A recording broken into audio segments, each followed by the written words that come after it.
Uvuthe ngabasele wesilisa kwamaphumulo osolo umfundisi akhonza naye ngokubaleka nomkakhe. Umnumzane Sifiso Gumbo oneminyaka 44 usolo umfundisi Edward Khumalo oneminyaka 47 webandla iGod's Christian ngokuthi ubaleke nomkakhe uNkosazana Nomsa Gumbi. Leli bandla linesizinda kwamaphumulo.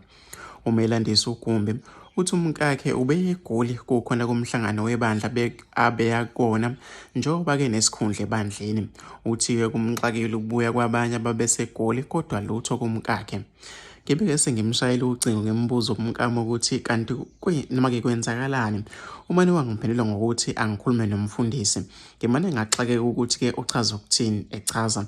Kodwa uthi ke umshayeleli ucingo umfundisi wambuza ukuthi kungani umkakhe engakabuyi. Uthi ke impendulo kaMfundisi imshiye ebhocobele. Umane waqala ke ngokuxolisa wase engehla ke ngaphezulu engitshela ukuthi ke uyathandana nomkami. Wathi uyaxolisa ngokungizwisa ubuhlungu kodwa impela ke sebeyathandana kusho yena. Uthi ke seshayela umkakhe ucingo kwesibili akabangeke selibamba nhlobo. Kuvela ukuthi umfundisi washonela ngumkakhe ngo-2015 engozini yemoto. Iphephandaba isoleze shayela ucingo Nkosazana Gumbi wathi akaqonda ukuthi kwenzakalani kodwa kuzizwe nomuzwa othando olujulile ke lukaMfundisi. Wathi ke kodwa akathandi ukukhuluma lolu daba nabantu kangabazi. Uthe yena ke nomfundisi bahlela ukubuyela ke eThekwini kuxoxwe nomnumzane Gumbi ukuze kutholakala isixazululo salolu daba. Eshayela ucingo kumfundisi uthe izindaba zakhe azidingeka ukunikela izwe. Ilungu lebandla ke licela ukuba kugodlwe igama lalo. Lithe ke bakhathazekile kakhulu njengoba ke sekuphela amasonto amabili umfundisi engalibhada enkonzweni.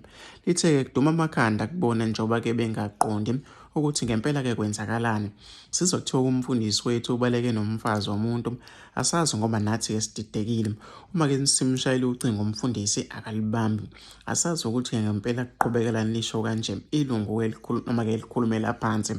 Litheke amalungu noma ke litheke amalungu ebandla asabisa ke ngokulidoba ibandla uma ke ngokuthi lolu daba luyiqiniso.